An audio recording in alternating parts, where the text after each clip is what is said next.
Oke, selamat malam teman-teman juga yang baru bergabung.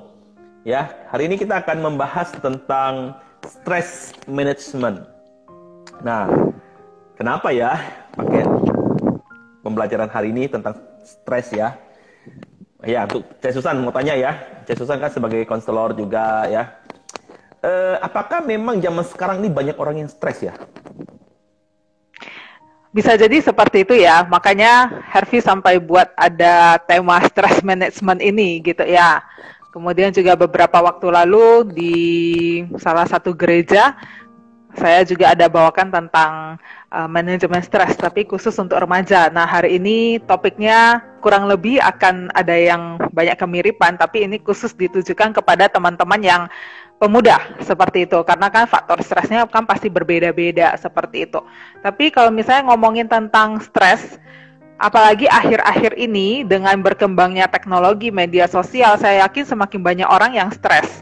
Nah, kalau untuk remaja sendiri, ada penelitian mengatakan bahwa sejak tahun 2005 sampai 2017, gangguan kesehatan mental di remaja itu semakin tinggi dan termasuk juga stresnya. Nah, kemudian juga itu di Amerika ya. Kemudian ada satu lagi namanya American Institute for Stress. Nah, mereka itu menyelidiki orang-orang Amerika berkaitan dengan stres dan mereka menemukan bahwa dalam hasil penelitian mereka, setengah dari orang Amerika yang mereka tanyain itu memiliki kondisi stres yang semakin meningkat. Nah, mereka penelitiannya itu bulan Juni 2020.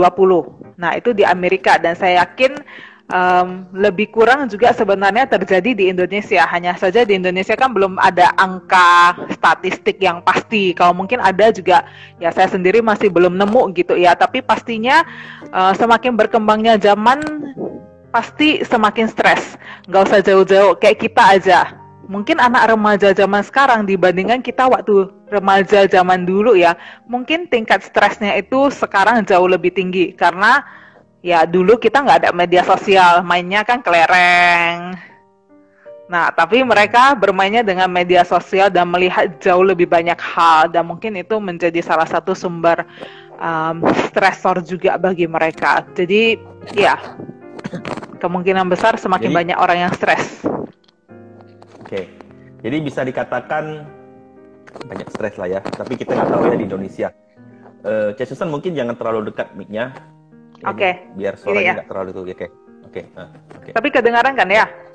Kedengaran, Oke. coba tanpa pegang. Oke ya. Jadi kalau dikatakan memang banyak orang stres, sebenarnya pengertian stres itu apa ya? Stres itu apa sebenarnya ya?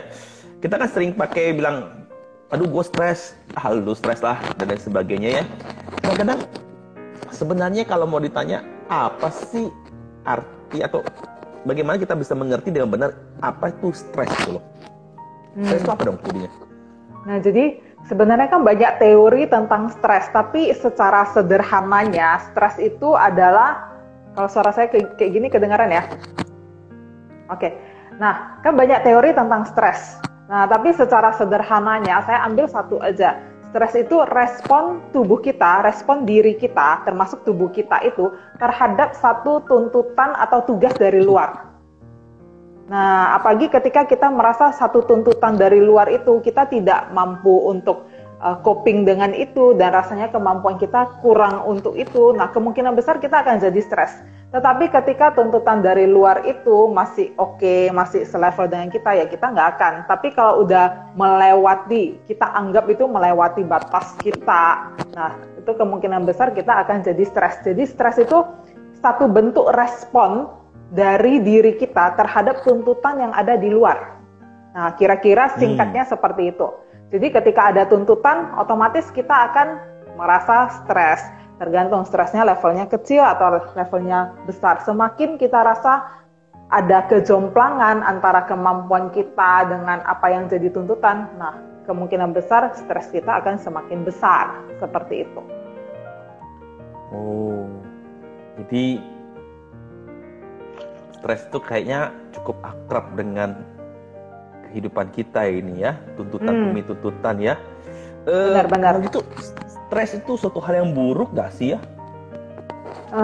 Sebenarnya hidup kita itu seperti yang tadi Hervi bilang ya, hidup kita itu semuanya kan pastilah mengalami stres. Contohnya, kayak saya mau menyampaikan bahan stress management ini di IG Live PPAW, pasti saya ada rasa stres juga lah. Nah, jadi memang sebenarnya di dalam hidup kita itu, kita setiap hari akan menemui stres hampir setiap hari. Selesai ini, nah kita akan jadi lega, tapi kemudian nanti kita akan nemu lagi. Jadi sebenarnya stres itu sesuatu, ini ada yang bilang stres itu wajar. Ya sebenarnya stres itu wajar ya, dan bahkan bisa dibilang nggak selamanya stres itu buruk gitu loh. Contohnya misalnya ketika kita mau ujian, nah itu kan stres juga kan. Nah tapi akhirnya stres karena kita ada kecemasan tertentu, ada stres yang muncul itu akhirnya buat kita, oke, aku harus belajar nih supaya nilainya jadi bagus seperti itu. Atau misalnya ada kita dimarahin bos, nah kan kita pasti stres juga dong. Nah, tapi karena marah itu mungkin akhirnya dan ada rasa stres itu, jadi akhirnya kita, oke, apa yang harus diperbaiki, apa yang saya harus buat lebih baik. Nah, sebenarnya stres itu sesuatu yang bisa memacu dan memicu kita juga. Nah, tapi ketika stres itu datangnya berlebihan, kemudian kayak bertubi-tubi, dan kita alami terus-menerus secara jangka panjang, jadinya kronis, nah itu yang tidak baik. Apalagi udah kena stres, udah dapet stres ya, ada stres tapi tidak tahu cara untuk mengelolanya. Nah itu yang lebih membuat stres lagi. Jadi udah kena stres, tidak bisa dikelola dengan baik, atau justru pengalihan stresnya salah, nah itu yang jauh lebih berbahaya seperti itu. Jadi itu ya, stres itu pasti ada faktor pemicunya, tuntutan tadi kan, benar ya? Apakah ada faktor-faktor lain selain karena hanya tuntutan yang membuat kita stres? Nah jadi tuntutan itu kan banyak ya. Nah, faktor-faktor stres pada masing-masing orang itu juga berbeda-beda. Contohnya pada usia remaja ya, yang paling buat mereka stres apa? Relasi dengan teman-teman, terus masalah sekolah, terus mungkin masalah orang tua. Nah, itu mungkin sumber stres terbesar mereka. Nah, bagi teman-teman yang di PPAW mungkin yang udah kuliah, kerja, nah mungkin yang menjadi sumber stres itu namanya stresor. Nah yang mungkin jadi stresor terbesar, nah mungkin masalah relasi, tapi relasi yang mungkin dengan lawan jenis. Nah itu jadi sumber stres juga. Misalnya diputus pacar, nah itu kan satu sumber stres juga. Atau misalnya belum dapat pacar, nah itu mungkin sumber stres juga. Atau misalnya ada konflik dengan teman, nah itu stres juga. Terutama relasi di tempat kerja, nah itu stres juga. Nah, hal-hal yang berkaitan dengan pekerjaan bagi pemuda, nah itu juga hal-hal yang stres. Misalnya, dia tidak terlalu puas dengan pekerjaan yang dia punyai sekarang, atau misalnya tidak puas dengan penghasilannya. Nah, itu kan jadi sumber stres juga. Jadi kalau untuk pemuda, lebih banyak ya masalah relasi, masalah pekerjaan, dan kalau mungkin teman-teman pernah dengar namanya quarter life crisis ya, apa sih? Nah itu krisis pada usia lebih kurang 25 tahun. Nah di mana anak-anak pemuda itu berpikir, benar nggak ya ini pekerjaan yang aku inginkan ya? Nanti masa depanku seperti apa ya? Nah ini kan hal-hal yang bisa jadi sumber stres juga bagi mereka seperti itu.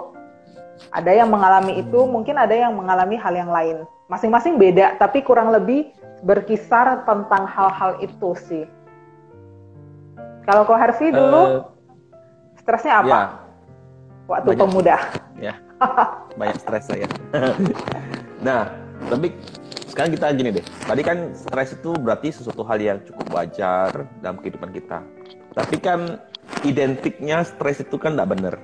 Kayak suatu hal yang negatif gitu loh ya. Kayaknya bilang, ih lu stres tuh, atau apa, atau gue stres banget gitu loh ya, sampai nggak bisa makan, nggak bisa tidur ya. Nah, apakah itu gejala-gejala orang yang terkategori stres berat gitu loh? Apakah stres ringan juga ada gejalanya gitu loh? Nah itu gimana ya membedakannya? Yang ini ringan, berat atau gimana? Jadi bisa dibilang gejalanya gitu ya, yang ditanyakan ya, gejala stres ya. Nah, gejala stres itu pada masing-masing orang juga beda-beda sih. Tapi intinya ada orang yang merasakan gejala stres itu lebih terasa secara fisik. Misalnya contohnya ada orang yang nggak bisa tidur gara-gara stresor yang dialami. Nah dia nggak bisa coping. Nah akhirnya mungkin dia menjadi nggak bisa tidur. Sorry, coping Terus apa? Coping. coping itu menghadapi. Oh. Dealing, coping stres. Menghadapi stres, nggak bisa. Saya pikir kuping saya. Enggak. Maksudnya menghadapi stres. Sorry ya bahasa Inggris. Menghadapi stres. Nah, bagi sebagian orang itu mungkin muncul di fisiknya. Jadi misalnya dia jadi susah tidur, kemudian juga mungkin ada yang jadi, pernah kan dengar orang karena stres terus habis itu sakit mah, asam lambungnya naik seperti itu. Nah itu, atau sakit kepala. Nah itu contoh orang yang gejala stresnya itu muncul di fisik. Nah tapi juga mungkin ada yang muncul di emosi. Contohnya dia jadi mudah gelisah, bisa merasa cemas, atau sebaliknya dia jadi marah-marah, mudah tersinggung, atau tiba-tiba nangis tanpa sebab yang pasti seperti itu. Nah itu orang yang gejala stresnya lebih nampak pada emosi. Nah tapi ada juga orang yang gejala stresnya itu lebih tampak pada kognitif ya, dari pikiran ya. Contohnya misalnya dia rasa, kok aku susah konsentrasi ya? Ini karena stres bisa kurus, benar sekali. Susah makan. Nah, ada orang yang merasa, kok aku kayak blank gitu ya, pikiran berkabut, susah konsentrasi. Nah, bisa jadi itu salah satu stres yang melanda dia, tapi itu lebih secara kognitif, secara pikiran, seperti itu. Nah, kalau dibilang yang mana stres ringan atau stres berat, ini penilaian subjektif pada masing-masing orang ya. Jadi ada orang yang mendapatkan stresor, misalnya dia ditinggal pacar. Mungkin bagi satu orang itu stresnya ringan, tapi ada orang yang merasa stresnya berat. Tapi kalau secara objektif, itu kan secara subjektif dilihat dari sumber stresornya. Tapi kalau secara objektif dilihat, stres itu bisa dikatakan berat kalau misalnya itu udah bertubi-tubi, berkelanjutan, terus-menerus seperti itu. Dan tidak mendapatkan penyelesaian, nah itu sampai mengganggu fungsi hidupnya sehari-hari, nah itu bisa dibilang dia masuk dalam kategori stres yang berat. Jadi stres ringan juga ada gejala sih ya, benar gak sih? Bisa jadi kan ya kayak susah tidur gitu. Nah itu kan salah satu gejala stres. Oh, iya. Kalau stres berat itu, maka harus ada penanganan khusus ya, mengelolanya ya. Dan sebenarnya saya sih percaya bahwa stres ringan ke berat kan, kita perlu tahu bagaimana cara mengelolanya. Jangan sampai seperti tadi ada komentar teman-teman ya, aduh larinya ke makanan jadi gemuk gitu ya. Ya, saya gemuk itu karena stres kan ya. Ya. Stres dengan istri nggak di rumah? Nggak tahu ya. Nggak berani ngomong di sekarang, nanti ditabok di rumah ya. Oke ya. Nah, kalau lagi stres ya, apakah itu ringan, berat ya? Gimana cara kita manajemennya, mengelolanya? Jadi memang namanya stres, entahkah itu ringan, yang masih bisa kita atasi lah ya, walaupun ataupun yang mungkin jauh lebih berat seperti itu, permasalahan-permasalahan hidup yang berat seperti itu. Kita perlu mengelolanya. Bukan berarti stres itu akan hilang, tapi bisa jadi stres itu diturunkan levelnya seperti itu, kadarnya seperti itu. Nah, kita perlu yang namanya manajemen stres. Nah, saya sendiri mengatakan kalau untuk manajemen stres itu ada 4A, 3C, dan 1H. Nah, ini mungkin agak ribet ya, tapi teman-teman dengar 4A berarti 4A, 3C, 1H. A, C, H. Ya. Nah, kalau 4A itu apa? Akui, amati, analisa, dan aksi. Nah, saya jelaskan satu-satu ya. Misalnya akui. Nah, akui bahwa ya saya stres. Ada orang yang enggak kok, aku baik-baik aja. Nah, ada orang-orang yang seperti itu yang merasa bahwa enggak kok, enggak kenapa-kenapa, dan mau menampilkan diri yang oke-oke terus. Padahal ya kadang kita bisa tidak oke gitu. Nah, yang pertama kita harus akui dulu, oke, kayaknya aku mengalami stres nih. Dan ada masalah yang datang menghimpit, ada tuntutan yang datang dan mungkin aku sulit seperti itu. Yang pertama akui. Dan yang kedua, amati. Amati apa? Amati apa yang jadi sumber stres kita. Misalnya, apakah itu datang sebenarnya dari tempat kerja? Ataukah misalnya itu datang mungkin dari pelayanan yang terlalu banyak misalnya. Atau misalnya itu datangnya dari tuntutan keluarga, kapan nikah, kapan nikah, kapan nikah, misalnya contohnya. Nah, kita harus amati apa sih yang sebenarnya menjadi sumber stres kita. Kemudian sekaligus amati juga perasaan kita itu sebenarnya gimana. Apakah kita merasa kesal, kita merasa sedih, kita merasa tak berdaya, apa perasaan kita. Nah, itu di bagian mengamati. Nah, setelah kita akui, kita amati, nah kita analisa. Analisa apa? Analisa kadar stres kita. Nah, kadang kan, apalagi mungkin sudah banyak yang kita alami ya, kita merasa, aduh, stres banget gitu. Nah, tapi ketika kita amati satu persatu, nah coba kita breakdown, kita bagi-bagi ya. Oke, saya stres karena 1, 2, 3 hal, misalnya 3 hal ya. Terus kita lihat analisa. Sebenarnya gara-gara pertanyaan kapan nikah ini, kadar stres saya seberapa sih? Nah, mengukurnya bisa dengan pakai cara scaling. Scaling itu dari angka 0 sampai angka 10. 0, relax, sangat relax. 10, sangat stres. Nah, dari angka 0 sampai angka 10, sebenarnya pertanyaan kapan nikah ini, dia di level berapa ya? Setelah kita analisa, kayaknya cuma di level 3 atau 2 deh. Jadi sebenarnya dia tidak sangat stressful, tapi dia hanya berada di angka 2 atau 3. Seperti itu. Atau mungkin sebenarnya waktu kita pikir, aduh, kapan nikah kayaknya sangat menekan. Mungkin sebenarnya pertanyaan kapan nikah ini berada di angka 8. Nah, berarti itu kan cukup stressful bagi kita gitu. Nah, kita analisa. Ini tujuannya adalah untuk menolong diri kita sendiri supaya kita nggak merasa kayak semuanya itu sudah tanpa jalan keluar. Sudah kayak dunia udah mau runtuh karena begitu besarnya beban kita. Nah, ini menolong kita untuk melihat secara lebih seimbang, secara lebih tepat. Oke, kadar stres saya masih sampai di mana, seperti itu. Nah, setelah itu yang keempat, aksi.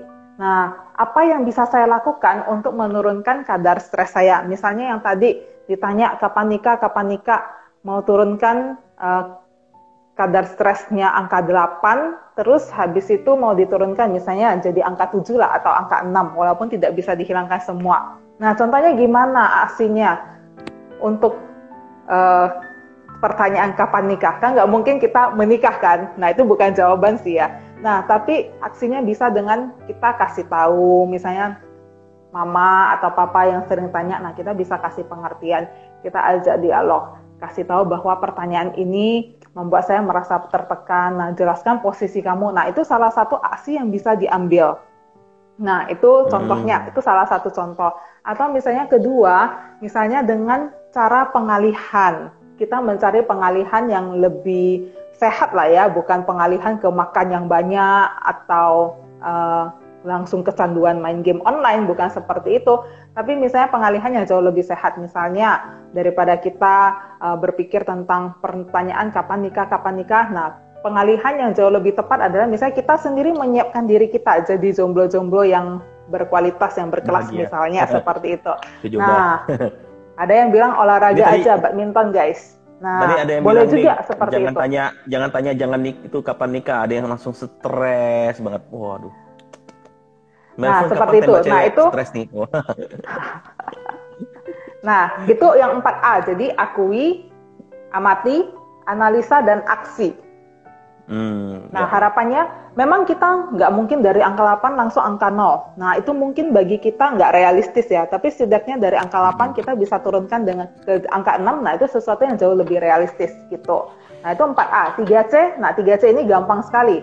Cukup makan, cukup tidur, dan cukup olahraga. Nah, walaupun kita stres ini tetap harus dijaga. Jadi supaya kita bisa tetap jaga pola tidur, jaga makanan, dan jaga olahraga kita. Kenapa? Karena semakin kita kurang tidur, semakin tubuh kita kayak zombie hidup gitu ya. Teman-teman mungkin pernah merasa ya kalau kurang tidur gitu, pikiran juga jadi berkabut, yang nggak stres juga jadi tambah stres gitu. Jadi 3C cukup makan, cukup tidur, cukup olahraga. Yang satu H itu adalah harapan. Nah, tetaplah punya harapan bahwa ini juga akan berlalu. Dan pastinya harapan itu bukan pada kekuatan kita sendiri ya, bukan pada oh aku bisa, aku pintar, aku hebat. Tapi kekuatan kita itu, harapan kita itu terletak di dalam Tuhan. Bukankah kalau kita baca di firman Tuhan, Tuhan katakan Tuhan akan memberikan kekuatan kepada kita untuk menghadapi segala sesuatunya. Kemudian ketika kita juga diberikan ujian-ujian, bukankah Tuhan sendiri yang akan memberikan kekuatan, dan ujian itu tidak melampaui batas kekuatan kita, dan ketika kita alami, ya Tuhan juga akan memberikan jalan keluar untuk apa yang kita alami itu. Nah, jadi ketika kita punya base firman Tuhan itu, kita punya pengharapan bahwa oke, stres ini juga akan berlalu kok. Contohnya, apa yang kita streskan tahun lalu, hari ini udah tidak stressful lagi bagi kita. Ada sebagian yang kayak gitu ya, tapi walaupun memang nggak semua. Tapi misalnya contohnya, contohnya saya stres menjelang pernikahan. Ini udah menikah, nah stresnya itu, waktu itu sangat stres. Tapi sekarang udah nggak stres lagi, jadi stres itu suatu saat juga pasti akan berlalu dan kita tetap punya harapan. Stres itu bukan akhir dari segalanya dan bukan jalan. Kita nggak akan menghadapi jalan buntu seperti itu. Nah, 4A, 3C, 1H. Nah, itu mungkin bisa membantu kita, menolong kita untuk melihat dengan lebih tepat, mengakui perasaan, mengakui rasa stres kita, sehingga kita juga bisa punya solusi ya, punya aksi ya, nggak hanya berpikir, aduh aku stres gimana, tapi kita juga bisa berpikir, oke, kira-kira aksi apa yang harus saya ambil gitu.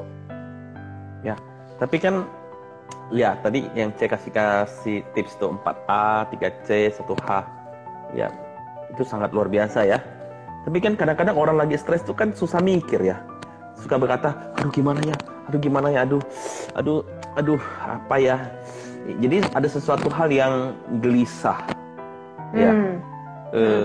Pasti kan untuk sampai menerapkan 4A, 3C, 1H itu, kita kan perlu tenang dulu nih.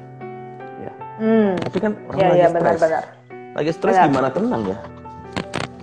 Nah, biasanya bagi teman-teman yang mungkin sedang mengalami kayak stres gelisah, nggak tenang, nggak bisa fokus gitu ya, bisa dilakukan, ada 2 teknik yang bisa dilakukan.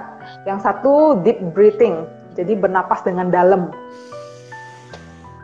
Nah, yang Harvey lakukan salah, karena kamu bernapas dengan dada. Oh gini, napas dengan dalam. Jadi harus bernapas dengan perut. Karena kalau kita bernapas dengan perut, nah kalau misalnya kita sering lihat anak bayi kan, kalau anak bayi lagi tiduran, yang goyang naik turun itu apa? Perutnya atau dadanya? Perutnya. Lagi ngantuk ya. Kayak vokal. Nah, jadi kalau anak bayi itu yang biasa bergerak itu perutnya. Jadi sebenarnya kita juga harus bernapas diafragma dan perut kita, bukannya pernafasan lewat dada. Karena kalau pernafasan dada itu kan biasa pernafasan yang dangkal. Kalau perut itu kan pernafasan yang dalam. Nah, jadi fokus kita adalah pada setiap tarikan napas. Misalnya ketika pas kita duduk kan, kita cari tempat yang enak untuk duduk, lagi bersandar atau misalnya lagi baring gitu. Nah, kita fokus pada tarik nafas. Tarik. Kalau itu lebih susah sih. Susah ya. Lebih banyak misalnya tangannya yang ditaruh satu di dada, satu di perut. Nah, kita bisa merasakan bahwa yang naik itu adalah perut. Nah, ketika kita mau deep breathing, kita fokuskan pikiran kita pada nafas yang kita tarik. Misalnya, nah tapi bukan dada ya, tapi perut ya. Jadi ketika kita tarik nafas, perutnya yang membesar, kemudian kita pelan-pelan hembuskan nafas. Nah, kita fokus dan kita konsentrasi pada nafas kita. Nah, biasanya itu bisa membantu menenangkan. Mungkin orang yang sedang gugup, cemas, ataupun yang lagi stres, lagi gelisah, nah biasa bisa melakukan ini, gitu. Nah, kalau misalnya susah, napas. Betul. Kalau misalnya susah konsentrasi hanya pada napas, nah kita bisa pakai hitungan. hitungannya terserah kalian mau panjang mau pendek gitu. Tapi yang penting jangan sampai henti napas ya. Nah misalnya contohnya ketika kalian tarik nafas, kalian di dalam pikiran berhitung 1, 2, 3, 4. Tahan sebentar, habis itu keluarkan pelan-pelan 1, 2, 3, 4.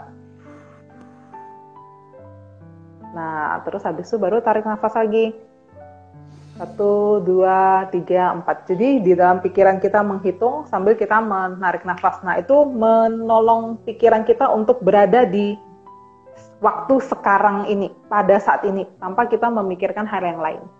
Itu yang pertama, deep breathing itu ya, bernapas dengan dalam. Terus yang kedua ada yang namanya five sense exercise, latihan panca indera atau grounding biasa orang bilangnya. Nah, saya sendiri sering melakukan ini ketika saya susah tidur. Misalnya gimana? Nah, caranya adalah, kan namanya five sense, berarti dia mengaktifkan panca indera kita. Nah, contohnya, misalnya mulai dengan mata. Jadi, 3 hal atau 2 hal yang saya lihat dengan mata saya. Ketika kita berpikir tentang apa yang kita lihat sekarang ini dengan mata saya, nah kita sebutkan, oh di sini ternyata aku lihat ada bangku warna hijau. Oh, ternyata di sini ada sofa warna abu-abu. Terus di atasnya ada 2 cushion warna hijau, garis-garis. Nah, itu dengan mata, melihat. Kemudian dengan pendengaran. Nah, ketika kita pakai pendengaran ini, mungkin kita bisa tutup mata. Apa ya yang saya dengarkan dengan telinga saya? Nah, coba sekarang ini, Ko Herfi. Oh, karena pakai headset ya, nggak bisa terapinya membuat itu ya. Terapinya ngantuk bisa membuat orang nguap-nguap ya. Bukan ngantuk, membuat orang kayak mau nguap gitu. Saya lagi mencoba. Nah, biasanya kalau misalnya apa yang didengar. Nah, ini jauh lebih efektif bagi saya ya. Nah, apa yang saya dengar ya? Sekarang ini apa yang saya dengar? Nah, kadang saya bisa dengar, oh iya, sebelumnya saya nggak dengar suara bising di luar, ternyata kedengaran suara bising, kedengaran suara AC, kedengaran suara jam. Ketika pikiran kita sedang kacau, kita nggak fokus pada hal-hal yang kecil-kecil ini kan. Ini kayak miss gitu, kayak terlewatkan gitu. Nah, tapi ketika kita fokuskan, apa ya yang saya dengar ya? Nah, pikiran kita dibawa ke momen sekarang ini gitu. Terus apa ya yang saya cium ya? Oh, kayaknya ada bau sampo tadi. Kayaknya ada bau ludah suami. Air liur suami di bantal misalnya. Atau misalnya, kayaknya ada bau makanan. KFC. Contoh. KFC. Pizza Hut misalnya. Yeah. Nah, itu dengan penciuman. Nah, kemudian dengan rasa. Nah, kita bisa rasa tadi saya makan apa ya? Rasanya gimana ya? Nah, fokuskan pada itu. Dan yang terakhir pada kulit. Nah, apa yang kulit saya rasakan sekarang ini ya? Mungkin kita merasa, ternyata AC-nya terlalu dingin Atau mungkin ketika kita meraba selimut, wah selimut saya hari ini ternyata teksturnya agak kasar ya. Atau agak lembut ya. Nah, dengan memfokuskan pada apa yang ada sekarang ini, biasanya itu sebentar aja bisa menolong kita untuk menenangkan diri. Karena kita fokusnya sekarang, bukan apa yang ada di masa lalu, masa depan, bukan pikiran-pikiran kekhawatiran, tapi apa yang ada sekarang ini. Nah, biasa itu menolong kita untuk grounding ya, menginjak tanah gitu, berada pada waktu sekarang. Nah, biasanya itu bisa. Oke, jadi tadi yang Susan ajarkan kepada kita itu terapi, ya teman-teman ya. Terapi untuk menenangkan diri lah. Teknik lah ya, teknik relaksasi lah ya. Bisa dibilang kayak gitulah. Teknik ya, oke bukan terapi ya. Oke, teknik untuk menenangkan diri. Bagian dari itu juga sih. Tarik napas, lalu juga grounding dengan segala panca indera kita. Panca indera, betul. Ya. Grounding dengan panca indera kita. Nah, tadi ada satu yang ngomong, Jimmy tuh. Jimmy bilang, aduh kadar stres gue kalau ditanya 11. Berarti kan ini kan di atas 10 ya.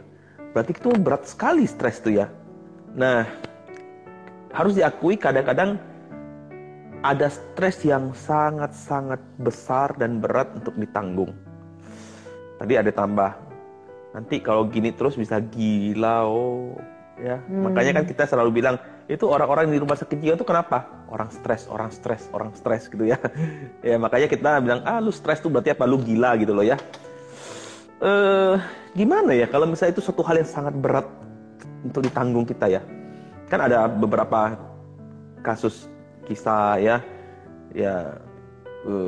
mungkin trauma, pelecehan, dibuang sama pacar ya, diabaikan, dikhianati, diselingkuhi dan ataupun hal-hal lain, ditipu.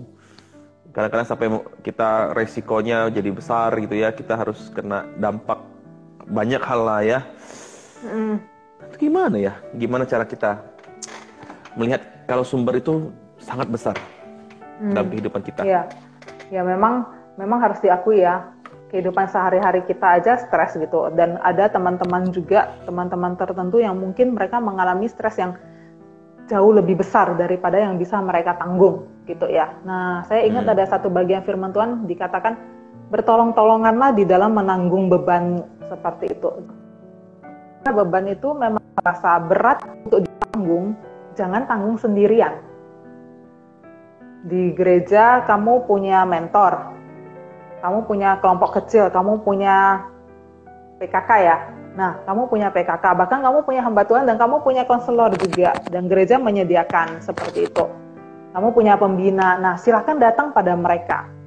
Karena ya mereka-mereka ini juga orang-orang yang Tuhan tempatkan ada di sisimu kan, untuk bisa menolong kamu gitu loh. Tuhan bisa bekerja lewat orang-orang ini juga untuk memberikan support. Walaupun mungkin tidak menghilangkan bebanmu 100%, tapi setidaknya beban 10 kilo kalau kamu pikul sendiri dibandingkan dengan beban 10 kilo kamu pikulnya berempat, masing-masing pikulnya cuma 2,5 kilo. Jadi itu akan jauh lebih ringan daripada kamu harus menanggungnya sendiri. Seperti itu. Itulah makanya never walk alone. Ya, jangan berjalan sendiri. Jim, aku tahu kau bercanda Jim. Tapi maksudnya kalaupun benar ya ada Ko Hervi, ada Cie Susan, ada teman-teman di sini ya.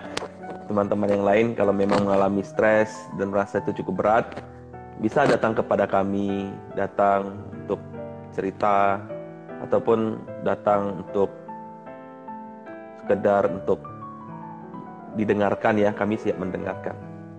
Dan mungkin kalau misalnya rasanya kayaknya aku nggak terlalu nyaman sama Cie Susan atau nggak terlalu nyaman sama Ko Hervi, mungkin kalian punya orang-orang lain yang kalian rasa cukup bisa menolong, ya it's okay seperti itu. Datanglah kepada mereka karena ya kita harus saling bertolong-tolongan menanggung beban, dan ya beban yang dibagi itu akan jauh terasa lebih ringan. Dan bahkan ketika ya saya banyak mendapati ya di ruang konseling ya, ketika orang hanya bercerita aja, rasanya dia berani mengungkapkan apa yang mungkin selama ini tidak berani diungkapkan, tapi dia berhasil melampaui itu dan mengungkapkan itu ya. Kelegaan itu udah 50% dah. Hanya dengan bercerita dan menyampaikan seperti itu.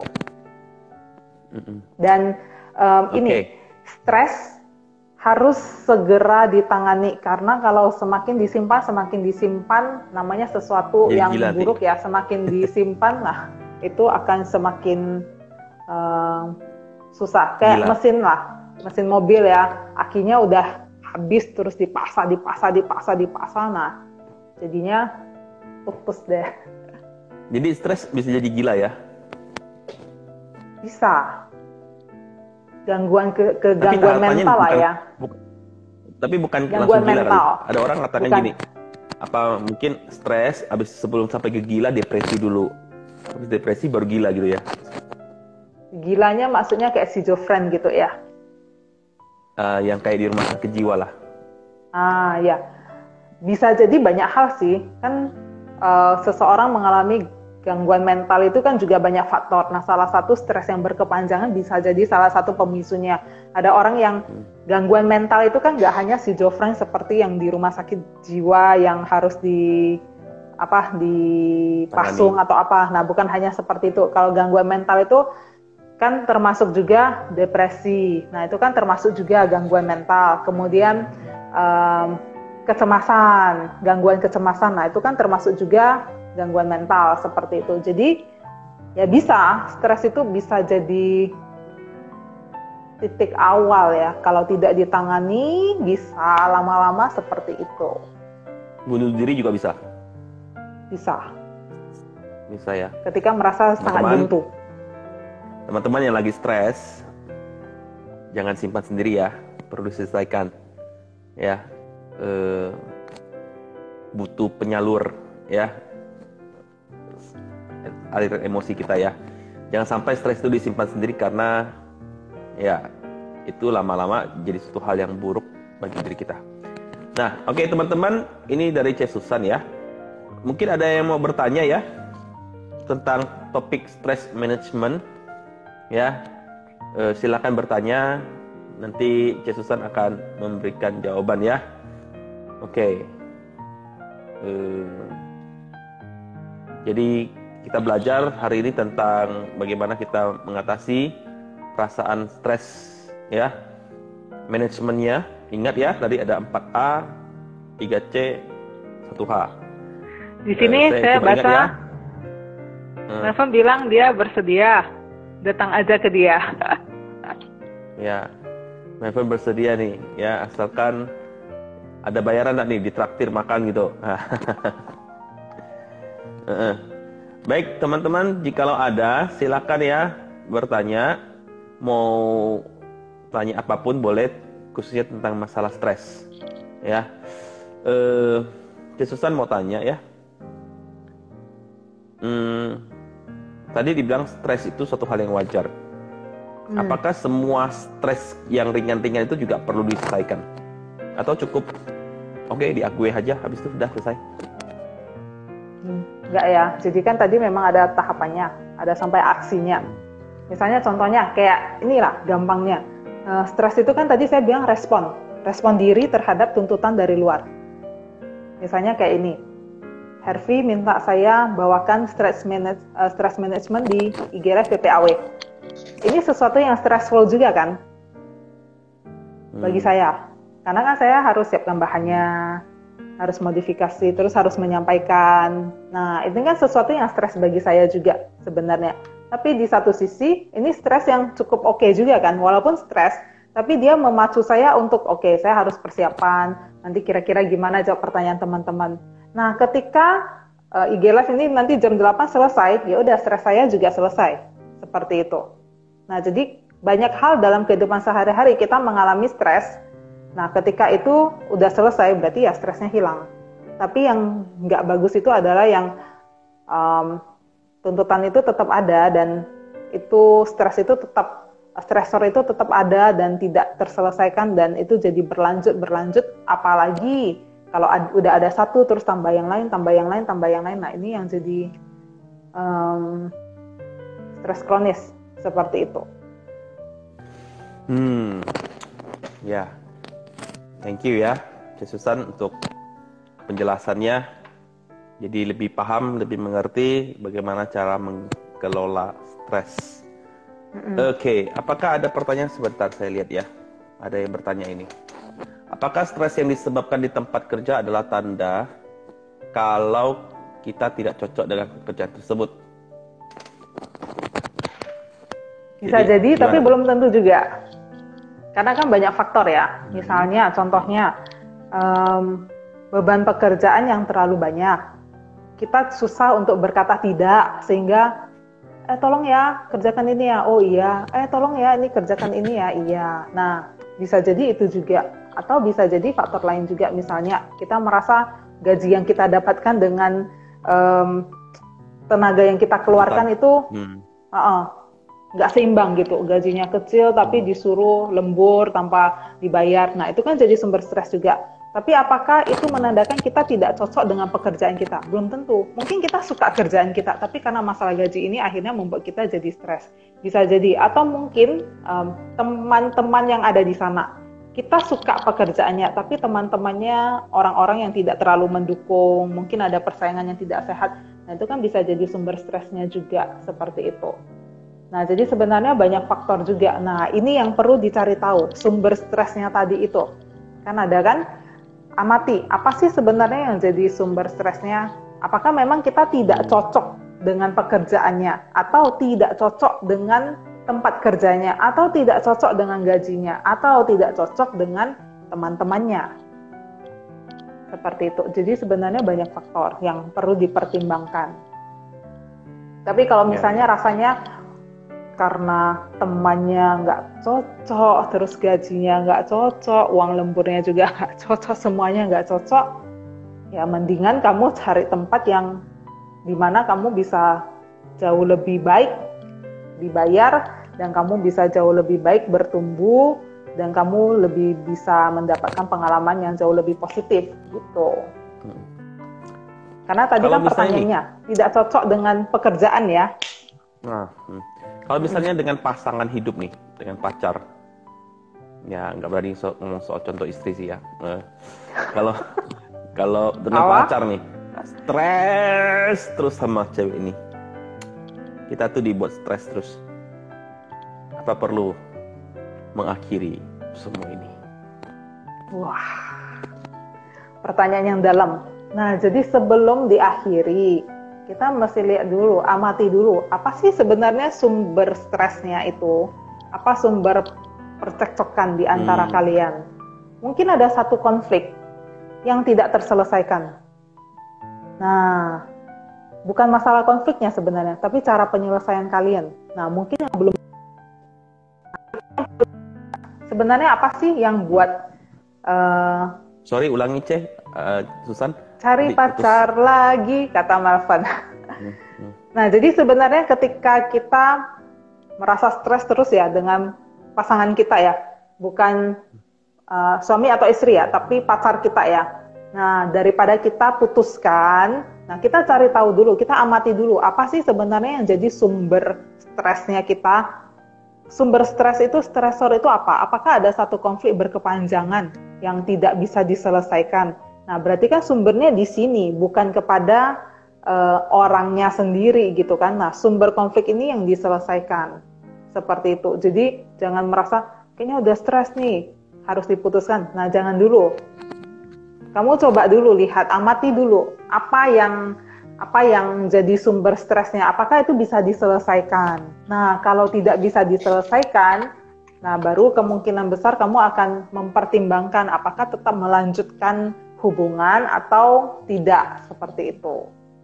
Jadi konfliknya itu yang perlu diselesaikan dulu, cara manajemen konfliknya. Nah, itu masuk ke manajemen konfliknya. Ada pertanyaan nih. Aja, Claren. Ada Claren bertanya. Claren tanya, kalau misalnya aku lagi stres berat nih, tapi orang-orang sekitar kayaknya mengecilkan, bilang, yang kamu alami mah belum seberapa, ya, atau ini mah kecil gitu loh. Padahal kita sendiri merasa itu berat. Kita harus gimana tuh? Telepon bilang tutup telinga aja. Tapi kan kita stres. Gimana nih? Iya, benar-benar. Nah, memang salah satu hal yang juga ini sekaligus edukasi ya kepada teman-teman kita semua ya, bahwa ketika seseorang berkata bahwa dia stres, kita jangan mengecilkan karena mungkin itu berat bagi dia.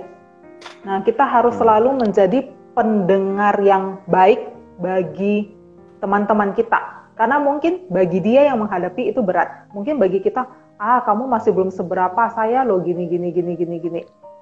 Nah, itu dengan kata lain kita mengecilkan, bahkan kita mengabaikan perasaannya. Padahal sebenarnya kita sebagai satu komunitas ya, kita perlu benar-benar belajar mendengarkan, belajar berempati. Dan saya yakin ketika Claren, ketika curhat tentang stres yang dihadapi, andaikan ada satu atau dua orang yang berkata, ya kayaknya masalahmu berat ya.